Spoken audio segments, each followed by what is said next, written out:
السلام علیکم ورحمۃ اللہ وبرکاتہ۔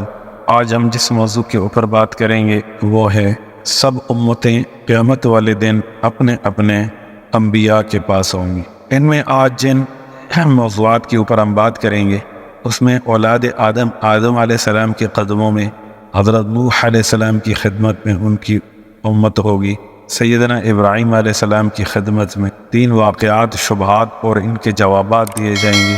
کلیم خدا کی بارگاہ میں حضرت عیسیٰ علیہ السلام کے پاس سیدنا محمد رسول اللہ مقام محمود پر ہوں گے۔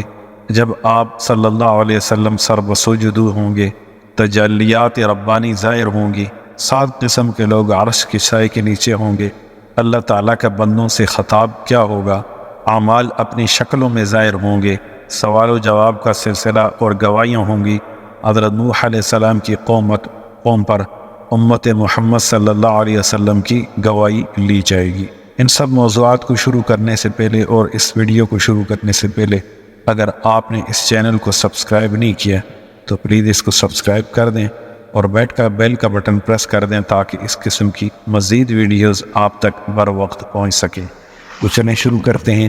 سب سے پہلے بات کرتے ہیں اولاد آدم کی۔ اولاد آدم علیہ السلام کے قدموں میں ہوگی۔ سائے 6 میں ہے کہ پھر مجبور ہو کر لوگ شفاعت کی غرض سے حضرت آدم علیہ السلام کے پاس جا کر عرض کریں گے کہ ابو البشر، آپ ہی وہ شخص ہیں جنہیں خدا تعالیٰ نے اپنے دست قدرت سے پیدا کیا، فرشتوں سے سجدہ کرایا، جنت میں سکونت عطا فرمائی، اور آپ ہی وہ شخصیت ہیں جنہیں اللہ تعالیٰ نے تمام چیزوں کے نام سکھائے۔ جب اللہ تعالیٰ نے آپ شانیں دی ہیں، ہماری سفارش کر دیجئے تاکہ باری تعالیٰ ہمیں ان مصائب سے نجات نصیب فرمائے۔ آپ فرمائیں گے کہ آج اللہ تعالیٰ اس قدر غضبناک ہیں، ایسا کبھی بھی نہ تھے اور نہ آئندہ ایسے غضبناک ہوں گے، کیونکہ مجھ سے ایک زبردست غلطی ہوئی ہے، وہ یہ کہ اللہ نے فرمایا تھا وَلَا تَقْرَبَا هَٰذِهِ الشَّجَرَةَ فَتَكُونَا مِنَ الظَّالِمِينَ فَأَزَلَّهُمُ الشَّيْطَانُ عَنْهَا۔ باوجود روکنے کے میں نے گندم کا دانہ کھا لیا تھا تو میں اس کی پکڑ سے ڈرتا ہوں۔ سچی بات تو یہ ہے کہ مجھ میں شفاعت کی طاقت بھی نہیں، تو میرا مشورہ یہ ہے کہ تم حضرت نوح علیہ السلام کے پاس جاؤ، اس لیے کہ وہ پہلے پیغمبر ہیں جنہیں سارے انسانوں کے طوفان نوح میں غرق ہونے کے بعد سب سے پہلے انسانوں کی ہدایت کے لیے مبعوث فرمایا ہے۔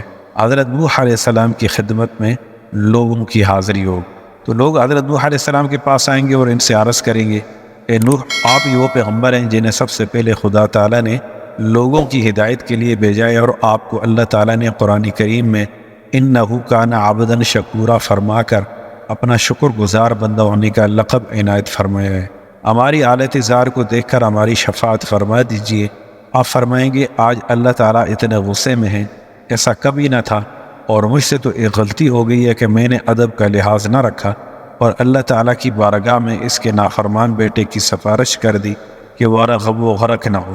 میرا منہ نہیں ہے کہ سفارش کر سکوں۔ سیدنا نوح علیہ السلام نے اپنے بیٹے کی سفارش کی تھی، قرآن کریم میں اسے اس انداز میں بیان کیا گیا ہے وَنَادَى نُوحٌ رَبَّهُ فَقَالَ رَبِّ إِنَّ ابْنِي مِنْ أَهْلِي وَإِنَّ وَعْدَكَ الْحَقُّ وَأَنْتَ أَحْكَمُ الْحَاكِمِينَ۔ اس مشکل گھڑی میں نوح علیہ السلام نے اپنے بیٹے کو، اپنے خدا کو پکارا کہ میرا بیٹا بھی تو میرے اہل میں سے ہے، اور تیرا وعدہ جو میرے اہل کو طوفان سے بچانے کی نسبت ہے سچا ہے، اور اس کا فیصلہ تو بہتر کر سکتا۔ خدا نے نوح علیہ السلام کو جواب دیا، وہ تیرے اہل میں نہیں، ہرگز نہیں ہے کہ وہ برے افعال کر چکا ہے۔ تو مجھ سے ایسی بات کا سوال نہ کرنا جس کا تجھے علم نہیں ہے۔ یہ میں تجھے اس لیے سمجھاتا ہوں کہ جاہل لوگوں کی طرح سے رشتہ کی محبت میں آ کر کہیں تو خدا سے دور نہ جا پڑے، یعنی خدا کو نیکی کے سوا اور کسی رشتے کی پرواہ نہیں ہے۔ سیدنا ابراہیم علیہ السلام کی خدمت میں یہ عذر کر کے حضرت نوح علیہ السلام سے سب لوگ سیدنا حضرت ابراہیم علیہ السلام کے پاس جانے کا مشورہ دیں گے۔ چنانچہ وہ فرمائیں گے کہ تم حضرت ابراہیم علیہ السلام کے پاس جاؤ، اللہ تعالیٰ نے انہیں اپنا خلیل بنایا ہے۔ سورہ نساء میں ہے وَاتَّخَذَ اللَّهُ إِبْرَاهِيمَ خَلِيلًا۔ پس لوگ آپ کے پاس آئیں گے اور عرض کریں گے، اے ابراہیم علیہ السلام، خدا تعالیٰ سے آپ کو خلیل کا خطاب نصیب فرمایا ہے اور آگ کو آپ کے واسطے ٹھنڈی اور سلامتی والا کر دیا۔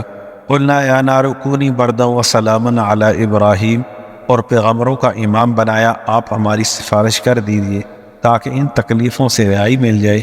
آپ فرمائیں گے پہلی بات یہ ہے کہ آج اللہ تعالیٰ نہایت غصے میں ہیں، اور اتنا پرجلال کبھی نہیں دیکھا گیا اور نہ کبھی ایسا ہو۔ اور دوسری بات یہ کہ میں 3 مرتبہ ایسی باتیں کر چکا ہوں جس میں جھوٹ کا وہم ہو سکتا ہے، تو میں اس کی پکڑ سے ڈر رہا ہوں، اس لیے مجھ میں شفاعت کی ہمت نہیں ہے۔ وہ باتیں جن کے متعلق حضرت ابراہیم علیہ السلام فرمائیں گے کہ ان کے بارے میں مجھے ڈر ہے کہیں میری پکڑ نہ ہو جائے، وہ آگے ہم انشاءاللہ بیان کریں گے۔ اس حدیث کو منکرین حدیث نے اپنا نشانہ بنا کر حدیث مبارکہ کے تمام ذخائر کو غیر معتبر قرار دیا ہے، کہ حالانکہ ان واقعات میں سے 2 کا ذکر قرآن میں بھی ہے، اور منکرین حدیث قرآن کو ماننے کا اقرار کرتے ہیں، وہی اس واقعے میں ہوگی جس کا ذکر حدیث میں ہے۔ اس کے علاوہ عرب لفظ کذب سے جھوٹ ہی مراد نہیں لیتے، بلکہ بظاہر خلاف واقعہ بات پر بھی یہ لفظ بولا جاتا۔ وہ 3 شبہات اور واقعات اور جوابات کون سے ہیں اس پر بات کرتے ہیں۔ سب سے پہلا واقعہ، ایک مرتبہ آپ کی قوم نے عید والے دن عمدہ کھانے پکائے اور اپنے کے سامنے رکھ دیے، پھر بت خانے کے دروازوں کو بند کر کے بڑی شان و شوکت سے عید منانے کے میدان میں چلے گئے۔ جاتے ہوئے حضرت ابراہیم علیہ السلام سے بھی کہہ دیا کہ ہمارے ساتھ چلیے۔ آپ نے ستاروں کو دیکھ کر فرما دیا کہ میری طبیعت ناساز معلوم ہوتی ہے، یہ اول کلام ہے جس سے انہیں جھوٹ کا وہم ہو۔ قرآن کریم میں اس واقعے کو ان آیات میں بیان کیا گیا ہے، فَنَظَرَ نَظْرَةً فِي النُّجُومِ فَقَالَ إِنِّي سَقِيمٌ، تو انہوں نے ستاروں کی طرف دیکھا اور فرمایا میں بیمار ہوں۔ اس کا جواب یہ ہے کہ حضرت ابراہیم علیہ السلام نے اپنی شان نبوت کے پیش نظر اسے خلاف واقعہ قرار دیا ہے، حالانکہ جھوٹ یہ بھی نہیں ہے، کیونکہ سیدنا ابراہیم علیہ السلام ان کی نظر میں بیماری تھے کہ بت پرستی نہ کرنے والے کو وہ روحانی بیمار سمجھتے تھے۔ دوسرا واقعہ اس طرح ہے کہ جب قوم میدان مذکور میں چلی گئی، آپ نے کلاڑا ہاتھ میں لے کر بت خانے کا تالا کھول کر اندر داخل ہو کر بتوں سے کہنے لگے یہ لذیذ نعمتیں کیوں نہیں کھاتے؟ جب انہوں نے کوئی جواب نہ دیا تو فرمانے لگے مجھ سے کیوں نہیں بولتے؟ فقال الا تأکلون ما لکم لا تنطقون، جب اس پر بھی خاموش رہے تو آپ نے تمام بت کو توڑ ڈالا، مگر بڑے بت کو نہ صرف ناک کان سے محروم کیا اور کلاڑا اس کے کاندھے پر رکھ دیا اور دروازے کو بدستور تالا لگا کر تشریف لے آئی۔ اور جب میدان سے واپس آئے تو اس معاجرے کو دیکھ کر آگ ببولا ہو گئی اور اپنے معبودوں کے ساتھ اس سلوک کو روا رکھنے والے شخص کے اس کام کو پر انجام دینے والے کی تلاش شروع کر دی۔ قالوا من فعل هذا بآلهتنا انه لمن الضالین، ان میں سے بعض نے کہا سمعنا فتى يذكرهم يقال له ابراہیم، ہم نے ایک نوجوان کو ان کا ذکر کرتے ہوئے سنا ہے، اسے ابراہیم کہا جاتا ہے۔ ان کے سردار کہنے لگے فاتوا به على اعین الناس لعلهم يشهدون، اسے سارے لوگوں کے سامنے لاؤ تاکہ لوگ اس کو دیکھ سکیں۔ جب سیدنا ابراہیم علیہ السلام سب کے سامنے تشریف لے آئے، انہوں نے کہا انت فعلت هذا بآلهتنا یا ابراہیم، اے ابراہیم کیا بتوں نے کا کام تو نہیں کیا ہے؟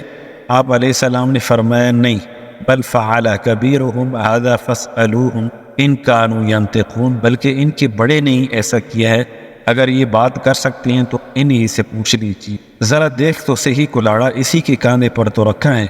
اسی کو غصہ آیا اور اس نے یہ چھوٹے بتوں کو ڈالا ہے۔ اس واقعے پر شبہ پایا جاتا ہے۔ اس شبہ کا جواب اس طرح ہے کہ شان نبوت کے لائق یہی تھا، لیکن در حقیقت یہ جھوٹ نہ تھا، الزام جواب تھا۔ یہ دوسروں سے ایسی بات کرنا کہ وہ لاجواب ہو جائے، چنانچہ کافروں نے لاجواب ہو کر کہہ دیا ہمارے یہ بت بول نہیں سکتے، اور پھر حضرت ابراہیم علیہ السلام نے سچ ہی تو کہا تھا، بل فعل کبیرہم، کہ ان سے بڑے نے کیا کیا ہے؟ تو حضرت ابراہیم علیہ السلام بھی تو ان سے بڑے تھے۔ سیدنا ابراہیم علیہ السلام کو اس واقعے میں دوسرے جھوٹ کا احتمال ہوا۔ تیسرا واقعہ اس طرح سیدنا ابراہیم علیہ السلام نے اپنے چچا کے پاس حران تشریف لے گئے۔ چچا کی بیٹی سیدہ سارہ سے نکاح ہوا، حسب معمول دین ابراہیمی کی دعوت دی، بتوں کی مخالفت سسرال کو برداشت نہ ہوئی تو حضرت ابراہیم علیہ السلام کے مخالف ہو گئے۔ ادھر آپ نے اللہ کے حکم سے مصر کا ارادہ فرمایا۔ مصر کے پاس سے گزرے، معلوم ہوا یہاں ایک ظالم بادشاہ ہے جو ہر خوبصورت عورت کو چھین لیتا ہے، اس کے شوہر کو قتل کر دیتا ہے۔ کوئی اور وارث ہے تو اسے کچھ دولت وغیرہ دے کر عورت کو حاصل کرنے کی کوشش کرتا ہے۔ یہ باتیں ہو رہی تھیں کہ بادشاہ کی کارندے وہاں آ پہنچے اور سیدنا ابراہیم علیہ السلام سے سوالات کرنے شروع کر دیے۔ یہ عورت تیری کیا لگتی ہے؟ سپاہیوں نے کہا یہ میری بہن ہے۔ سیدنا ابراہیم علیہ السلام نے جرأت سے جواب دیا، کیونکہ حضرت سارہ آپ کے چچا کی طرف سے آپ کی بہن تھی۔ ادھر حفظ ما تقدم کے طور پر انہیں بھی سمجھا دیا کہ کوئی پوچھے تو میرے متعلق یہی کہنا ہے کہ یہ میرا بھائی ہے، یہاں پر جھوٹ کا شبہ بنا لیا جاتا ہے۔ اس شبہ کا جواب قرآنی اصول کے مطابق حضرت ابراہیم علیہ السلام نے یہ جھوٹ نہیں بولا تھا، کیونکہ قرآن کریم میں ہے انما المؤمنون اخوہ، سب مومن آپس میں بھائی بھائی ہیں۔ بہرحال سیدنا ابراہیم علیہ السلام کو اپنے اس قول پر بھی خلاف واقع ہونے کا شبہ تھا۔ مکمل واقعہ اس طرح ہے کہ ظالم بادشاہ کی سپاہی حضرت سارہ کو لے کر ہم محل سارہ کی طرف چلے اور بادشاہ کے محل میں جا بٹھایا۔ ادھر اللہ تعالیٰ نے اپنے خلیل علیہ السلام کی تسلی کا سامان یہ کیا کہ ان کے اور حضرت سارہ کے درمیان جتنے پردے تھے وہ ہٹتے جا رہے تھے۔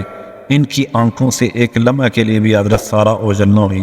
بادشاہ محل میں آیا، 3 مرتبہ ہاتھ بڑھایا، ہر مرتبہ اس کا ہاتھ ناکارہ ہو گیا۔ آخر سیدہ سارہ سے معافی اور دعا کی درخواست کی اور اللہ کے قہر سے نجات پائی۔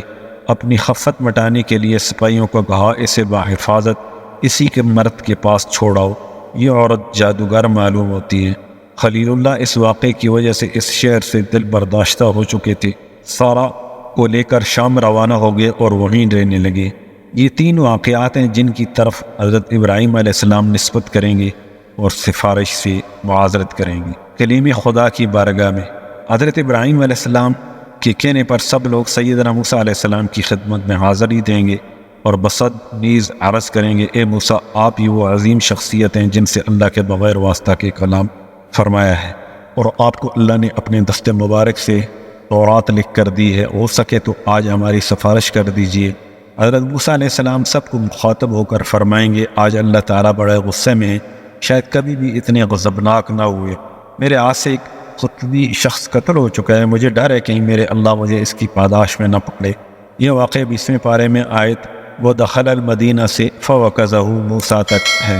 حضرت عیسیٰ علیہ السلام کے پاس جائیں گے، ہاں تم ایسا کرو، حضرت عیسیٰ علیہ السلام کے پاس جاؤ، سب لوگ ادھر چلے جائیں گے اور دست بدستہ عرض کریں گے، اے عیسیٰ، خدا نے آپ کو روح اور کلمہ کہا ہے، جبرائیل علیہ السلام سے آپ کی دوستی کر دی، آپ کو اللہ تعالیٰ نے واضح معجزات عنایت فرمائے، اگر آپ ہماری سفارش کر دیں تو امید ہے اللہ تعالیٰ ہماری نجات فرما دیں۔ وہ فرمائیں گے، آج اللہ تعالیٰ بڑے ناراض ہیں، مجھے تو ڈر ہے میری باز پرسی ہوگی، میرا کیا بنے گا، کیونکہ میرے بعد میری امت نے کبھی تو مجھے اللہ کا بیٹا بنا دیا، کبھی مجھے خدائی کی۔ میری یہ رائے کہ تم سیدنا محمد رسول اللہ صلی اللہ علیہ وسلم کے پاس جاؤ، شافع محشر صلی اللہ علیہ وسلم مقام محمود میں۔ ان کے مشورے سے سب لوگ آپ کی طرف آ جائیں گے اور عرض کریں گے، اے محمد صلی اللہ علیہ وسلم، آپ محبوب خدا ہیں، خدا نے آپ کو اگلے پچھلے تمام گناہوں کی معافی دی ہے، فرمایا لیغفر لک اللہ ما تقدم من ذنبک وما تأخر، میں معافی کا اعلان ہے، لوگ اللہ کے عذاب سے ڈرے ہوئے ہیں اور آپ اللہ کے فضل سے عذاب سے محفوظ ہیں، ولیکن رسول اللہ و خاتم النبیین، لیکن آپ اللہ کے رسول اور پیغمبروں کے سلسلے کو ختم کرنے والے ہیں، اس کی روح سے آپ آخری نبی ہیں، ہم سب مل کر آپ کے پاس آئے ہیں، اگر آپ نے ہمیں منفی جواب دیا تو ہم کہاں جائیں گے؟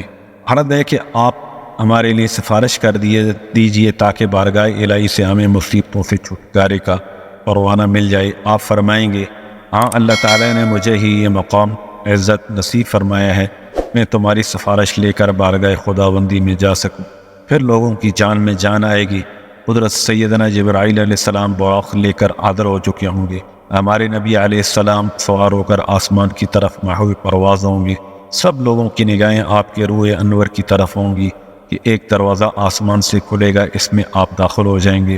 اس نورانی اور کشادہ مکان کا نام یہ مقام محمود ہے، جس کے بارے میں فرمایا ہے، عسیٰ ان یبعثک ربک مقاما محمودا، ان قریب آپ کا رب آپ کو مقام محمود پر کھڑا کرے گا۔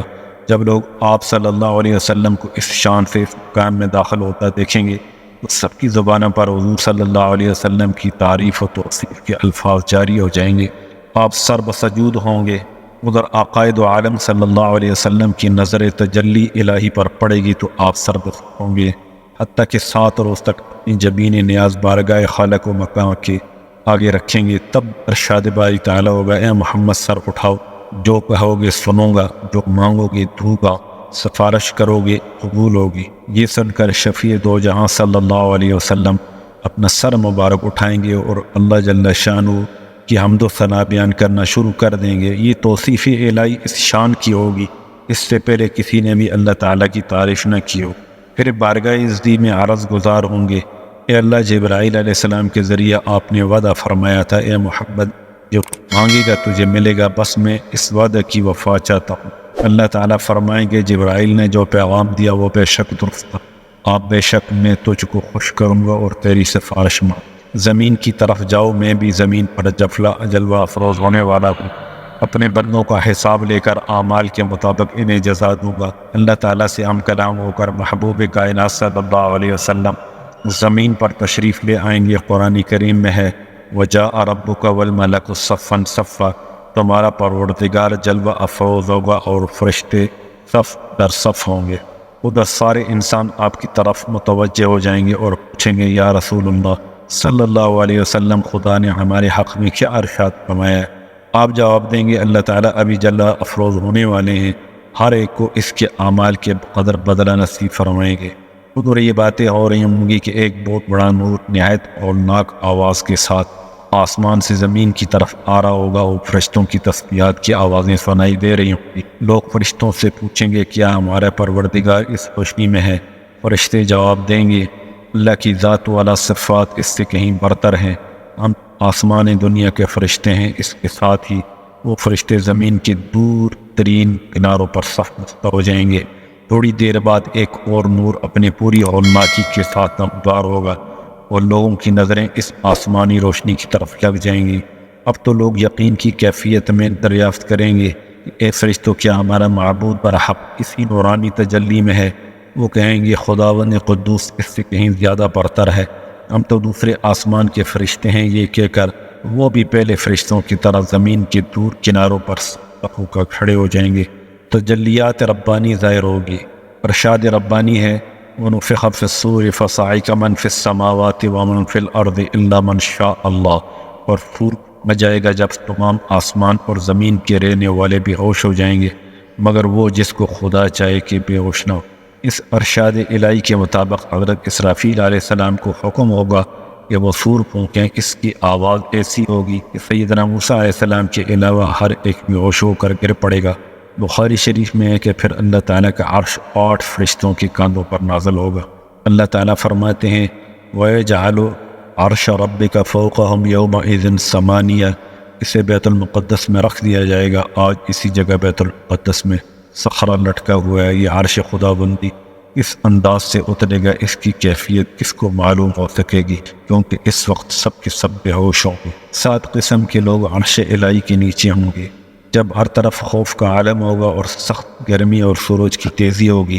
حدیث نبوی صلی اللہ علیہ وسلم کی روشنی میں 7 قسم کے لوگ، انہیں اللہ تعالیٰ اپنے عرش کے نیچے جگہ عنایت فرمائیں گے۔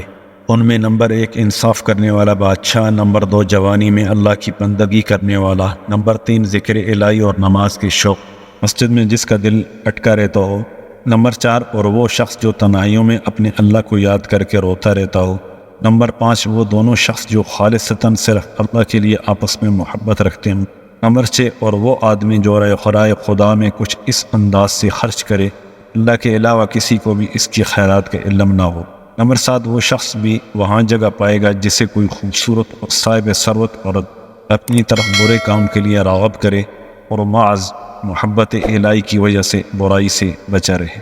بعض روایات میں ان کے علاوہ کچھ اور گروہوں کا تذکرہ بھی ہے۔ اس کے بعد حضرت اسرافیل علیہ السلام سور پھونکیں گے، اس سے تمام لوگ ہوش میں آ جائیں گے۔ اس کے ساتھ ہی جن سے غیب چیزیں نظر نہیں آتی تھیں وہ پردے اٹھا دیے جائیں گے۔ آج ہر شخص فرشتوں، جن، اعمال و اقوال، جنت اور دوزخ کو دیکھ سکے گا۔ عرش بھی نظر آ رہا ہوگا اور تجلیات الہی بھی نظروں کے سامنے ہوں گے۔ اس کے متعلق فرمایا گیا ہے کہ ثم نفخ فیہ خراف اذا ہم قیام ینظرون، پھر سور پھونکا جائے گا اور سب کھڑے ہو کر دیکھتے ہوں گے۔ سب سے پہلے ہمارے محبوب نبی صلی اللہ علیہ وسلم ہوش میں آئیں گے اور ان کے بعد ساری مخلوق بیدار ہو جائے گی۔ چاند، سورج، ستارے بے نور ہوں گے اور اللہ کے فرمان کے مطابق وہ اشرقت الارض بنورہا، اور زمین اپنے رب کے نور سے روشن ہوگی کے مطابق نور کی روشنی سے آسمان و زمین منور ہوں گے۔ سب لوگوں کو چپ کرا دیا جائے گا، سب سے پہلے ارشاد الہی ہوگا۔ اللہ تعالیٰ کا بندوں سے خطاب ہوگا، اے بندو، آدم سے لے کر دنیا کے ختم ہونے تک جو کچھ تم کرتے تھے میں دیکھتا اور سنتا تھا، وہ سب کچھ فرشتوں نے لکھا ہے۔ آج کسی پر کوئی ظلم نہ ہوگا، بلکہ تمہارے اعمال کے مطابق ہر چیز کا بدلہ دیا جائے گا۔ جو شخص اعمال کو نیک پائے وہ میرا شکر ادا کرے، اور جس کے اعمال برے ہوں وہ اپنے آپ کو ہی ملامت کرے۔ ارشاد باری تعالیٰ ہے، وَقُضِيَ بَيْنَهُمْ بِالْحَقِّ وَهُمْ لَا يُظْلَمُونَ، اور ان کے درمیان میں فیصلہ کر دیا جائے گا اور ان پر کسی قسم کا ظلم نہ ہوگا۔ ادھر یہ بڑا خوبصورت منظر دکھائی دے رہا ہے۔ یہ کیا ہے؟ یہ جنت ہے۔ حکم ہے کہ حاضر ہو جائے۔ اللہ تعالیٰ کی تجلیات میں لپٹی ہوئی نہایت ہی آراستہ و پیراستہ ہر شخص کو دکھائی دے رہی ہوئی۔ ابھی لوگ اس منظر سے لطف اندوز ہو رہے ہوں گے کہ بڑے بڑے آگ کے شعلے اونٹوں کی طرح نظر آ رہے ہیں، اور بڑا ہی ڈراؤنا منظر ہے۔ اسی کے بارے میں فرمایا گیا، انہا ترمی بشرر کالقصر کانہ جمالۃ صفر۔ دوزخ ہے، اس میں سے ہیبت ناک آوازیں آ رہی ہیں۔ دوزخ اللہ کی تسبیح پڑھتے ہوئے کہہ رہی ہے، اے اللہ، انسانوں اور جنوں میں سے میری غذا بننے والوں کو میرے سپرد کر دے۔ یہ آواز سن کر لوگ کانپ اٹھیں گے اور ڈر کی وجہ سے گھٹنوں کی پل گر پڑیں گے۔ ارشاد الہی ہے، وَأُزْلِفَتِ الْجَنَّةُ لِلْمُتَّقِينَ وَجِيءَ يَوْمَئِذٍ بِجَهَنَّمَ، اور جنت پرہیزگاروں کے قریب لائی جائے گی اور جہنم قریب لائی جائے گی۔ اس دن لوگوں کے خوف کا عالم یہ ہوگا کہ اگر کسی نے 70 پیغمبروں کے برابر بھی عمل کیے ہوں گے تو بھی وہ کہے گا، آج کے لیے میں نے کچھ بھی نہیں کر رکھا۔ ایک شخص جس نے ہمیشہ بے ضرر زندگی بسر کی وہ دوزخ کے سامنے لایا جائے گا۔ ادھر دوسرا آدمی جس نے تکلیفوں والی زندگی گزاری اسے جنت کے سامنے لایا جائے گا۔ پھر دونوں کو میدان محشر میں سب کے سامنے لا کر سوال کیا جائے گا تو جنتی بیان دے گا کہ میرے رگ پے میں اس قدر سکون آ گیا ہے کہ کبھی میں نے گویا تکلیف دیکھی نہیں ہے۔ دوزخی کہے گا، دنیا کی عارضی فانی لذتیں ایسی بھول گئی ہیں گویا کہ کبھی کوئی راحت و آرام نام کی چیز دیکھی نہیں۔ اعمال اپنی شکلوں میں ظاہر ہوں۔ لوگ دیکھیں گے کہ نماز، روزہ، حج، زکوٰۃ، جہاد، غلام آزاد کرنا، قرآن کریم کی تلاوت اور ذکر الہی وغیرہ سب اچھے کام اپنی اپنی خاص شکل میں نظر اور عرض کریں گے، اللہ ہم حاضر ہیں۔ جواب ملے گا، تم سب نیک ہو، اپنی اپنی جگہ کھڑے رہو۔ بوقت ضرورت تم سے پوچھا جائے گا۔ اسلام بھی اپنی مخلوق میں آ کر کہے گا، اے اللہ، سلام ہے اور میں اسلام ہوں۔ حکم ہوگا، قریب آج تیری ہی وجہ سے لوگوں سے پکڑ ہوگی اور تیرے ہی سبب معافی کا اعلان ہوگا۔ اور شاہ رفیع الدین رحمۃ اللہ علیہ نے لکھا ہے کہ لفظ اسلام سے کلمہ توحید کا مراد ہے۔ بارگاہ مالک ملک سے حکم جاری ہوگا، اے فرشتوں، ہر ایک کے اعمال نامے کو اس کے پاس بھیج دو۔ اس حکم کی تعمیل میں ہر ایک کا اعمال نامہ اس ہاتھ آ جائے گا۔ مومنین کو سامنے سے دائیں ہاتھ میں اور نافرمانوں کو بائیں ہاتھ میں پیچھے سے دیا جائے گا۔ یہ اللہ کی شان ہوگی، ہر شخص اپنے دفتر کو ایک ہی نظر میں دیکھ لیں گے۔ سوال و جواب کا سلسلہ شروع ہوگا اور گواہیاں ہوں گی۔ اول کافروں سے توحید و شرک کے متعلق سوال ہوگا۔ وہ جواب دیتے ہوئے شرک سے صاف انکار کر دیں گے کہ ہم نے ہرگز شرک نہیں۔ ان کے قائل کرنے کے لیے زمین کے اس قطعے کو جس پر وہ شرک کرتے تھے اور اس رات، دن اور مہینے کو جس میں وہ کفر کرتے تھے، جو وہ جواب دیں گے قرآن کریم میں ہے، واللہ ربنا ما کننا مشرکین، خدا کی قسم ہم تو مشرک نہیں تھے۔ ان کے انکار کی وجہ سے ان کے منہ پر مہر لگائی جائے گی۔ اس کا ذکر قرآن کریم میں اس طرح ہے، قولہ تعالی اليوم نختم على افواہہم وتکلمنا ایدیہم وتشہد ارجلہم بما كانوا یکسبون۔ آج ہم ان کے منہ پر مہر کر دیں گے، ان کے ہاتھ بولیں گے، ان کے پاؤں گواہی دیں گے اس کی جو وہ کرتے تھے۔ اور حضرت آدم علیہ السلام کو جن پر ان کی اولاد کے روزانہ افعال ظاہر کیے جاتے تھے، اور ملائکہ کو جو ان کے اقوال و افعال کو قلم بند کرتے تھے، بطور گواہ بلایا جائے گا۔ مگر جب کمال انکار کی وجہ سے تمام مذکورہ بالا شہادتیں ان کے لیے وافی نہ ہوں گی، تو جب ان کی زبانوں پر مہر لگا دی جائیں گی، تب ان کا ہر عزم اعمال سی پر گواہی ہوگا اور ان کے سارے اعضاء گواہی دیں گے۔ شہادت ختم ہونے پر اولاً وہ اپنے اعضاء پر لعن طعن کریں گے کہ ہم نے جو کچھ کیا تمہارے لیے ہی کیا تھا۔ وہ جواب دیں گے، ہم خدا کے حکم سے تمہاری تابعداری میں تھے، اب اسی کے حکم سے گویا ہوئے۔ بے شک تم ظالم تھے، کیونکہ تم نے ہمارے کے حقیقی کی خلاف ورزی کر کے ہم کو اپنے ساتھ مصیبت میں مبتلا کر دیا۔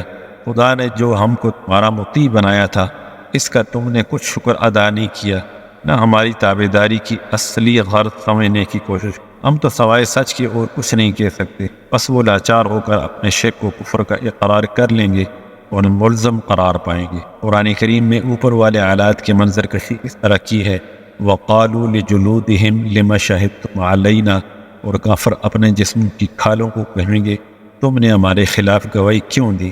قَالُوا أَنطَقَنَا اللَّهُ الَّذِي أَنطَقَ كُلَّ شَيْءٍ وَهُوَ خَلَقَكُمْ أَوَّلَ مَرَّةٍ وَإِلَيْهِ تُرْجَعُونَ۔ عذاب بولیں گے ہمیں اللہ نے بولنے کی طاقت دی ہے، جس نے ہر چیز کو بلوایا اور اسی سے تمہیں پہلی مرتبہ پیدا کیا، اسی کی طرف تمہیں لوٹائے جاؤ گے۔ فَاعْتَرَفُوا بِذُنُوبِهِمْ فَسُحْقًا لِأَصْحَابِ السَّعِيرِ، وہ اپنے اعضاء کی گواہی اور حقیقی جواب سن کر اپنے گناہوں کا اعتراف کریں گے، بس ہلاکت ہے جہنم والوں کے لیے۔ حضرت نوح علیہ السلام کی قوم پر امت محمدیہ صلی اللہ علیہ وسلم کی گواہی۔ دوسرا، وہ طرح طرح کے عذر پیش کریں گے۔ اول یہ کہیں گے کہ ہم احکام الہی کے جاننے سے بالکل بے خبر تھے، خدا تعالیٰ کی طرف سے ارشاد ہوگا کہ میں نے پیغمبروں کو موعظات دے کر بھیجا، انہوں نے میرے احکام کو نہایت امانت داری کے ساتھ پہنچایا، انہیں کیوں غفلت کی اور احکام کو کیوں تسلیم نہیں کیا؟ جواب میں کہیں گے نہ تو ہمارے پاس کوئی پیغمبر آیا نہ کوئی حکم پہنچا۔ بس اول حضرت نوح علیہ السلام کو ان قوم کے سامنے پیش کیا جائے گا۔ آپ فرمائیں گے کہ اے جھوٹ، اے حق سے منہ موڑنے والوں، کیا تم کو یاد نہیں کہ میں نے تم کو 950 برس کی مدت دراز تک طرح طرح کے وعظ سنا کر عذاب الہی سے ڈرایا، احکام الہی پہنچائے، کتنی محنت کوشش کی، اعلانیہ و پوشیدہ طور پر خدا کی وحدانیت اور اپنی رسالت کے اثبات میں اس قدر کوشش و جانفشانی کی، کھلی دلیلوں اور معجزوں سے ان کو ثابت کیا۔ قرآن کریم میں ہے فَلَبِثَ فِيهِمْ أَلْفَ سَنَةٍ إِلَّا 50 عاما، وہ اپنی قوم میں 50 برس کم 1000 سال تک رہے۔ حضرت نوح علیہ السلام کی کل عمر 1400 برس کی تھی، جس میں سے 950 برس وعظ میں صرف ہوئے۔ ایک اور جگہ ارشاد ہے انی اعلنت لهم واسررت لهم اسرارا، کیا تمہیں یاد نہیں کہ فلاں مجلس میں نے تم سے اس طرح کہا تھا اور تم نے ایسا جواب دیا تھا؟ اسی طرح اپنے تبلیغ اور ان کے انکار کے دیگر قصص یاد دلائیں گے، مگر وہ صاف مکر جائیں گے اور کہیں گے ہم تمہیں جانتے بھی نہیں اور نہ کبھی تم سے کوئی خدائی حکم سنا۔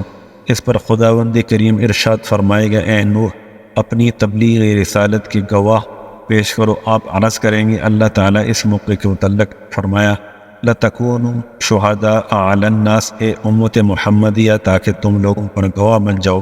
اسی آیت کی سچائی ظاہر ہوگی اور حضرت نوح علیہ السلام کہیں گے میرے گواہ امتیان حضرت محمد مصطفیٰ صلی اللہ علیہ وسلم ہے، اس امت کے علماء، صدیقین اور شہداء حاضر کر دیے جائیں گے۔ وہ عرض کریں گے ہاں ہم ان کے گواہ ہیں، بے شک تو نے ان کو رسول بنا کر تبلیغی احکام کے لیے اس قوم کے پاس بھیجا۔ ہماری دلیل یہ ہے کہ آپ ہی نے فرمایا ہے وَلَقَدْ أَرْسَلْنَا نُوحًا إِلَىٰ قَوْمِهِ فَلَبِثَ فِيهِمْ أَلْفَ سَنَةٍ إِلَّا 50 عاما فَأَخَذَهُمُ الطُّوفَانُ وَهُمْ ظَالِمُونَ۔ امت نوح کے کافر کہیں گے کہ نہ تو تم ہمارے زمانے میں تھے، نہ تم ہماری حالت دیکھی، نہ ہماری گفتگو سنی، پھر تمہاری شہادت ہمارے مقدمے میں کیوں کر قابل سماعت ہو سکتی ہے؟ اللہ تعالیٰ کا فرمان سچا ہے، اس نے سورہ بقرہ فرمایا وَيَكُونَ الرَّسُولُ عَلَيْكُمْ شَهِيدًا، اور رسول تمہاری گواہیوں پر گواہ بن جائیں گے اور فرمائیں گے جو کچھ میری امت نے کہا وہ بالکل درست بجا درست ہے، کیونکہ ان کو اس حقیقت حال کا ثبوت دنیا میں بذریعہ خیر الہی پہنچا ہے۔ جو معائنہ و مشاہدہ کہیں قوی ہے تب جا کر یہ کافر ساخت ہو کر ملزم قرار پائیں گے۔ ان کے بعد اسی طرح حضرت ہود، حضرت صالح، حضرت ابراہیم، حضرت شعیب، حضرت موسیٰ، حضرت عیسیٰ وغیرہ علیہ السلام کی امتیں بترتیب مقابلہ و مباحثہ کر کے بالآخر قائل ہو جائیں گی اور ملزم قرار پائیں گی۔ اس کے بعد عذر و معذرت کرتے ہوئے کہیں گے اے خداوند، فی الواقع ہم نے نہیں سمجھا، خطاوار گناہگار ہیں، لیکن ان تمام خرابیوں کے باعث اور لوگ تھے، بس ہمارے عذاب کو ان کی گردنوں پر رکھ اور ہم کو دنیا میں واپس بھیج دے تاکہ وہاں تیرے احکام کو قبول کر کے نیک عمل کریں۔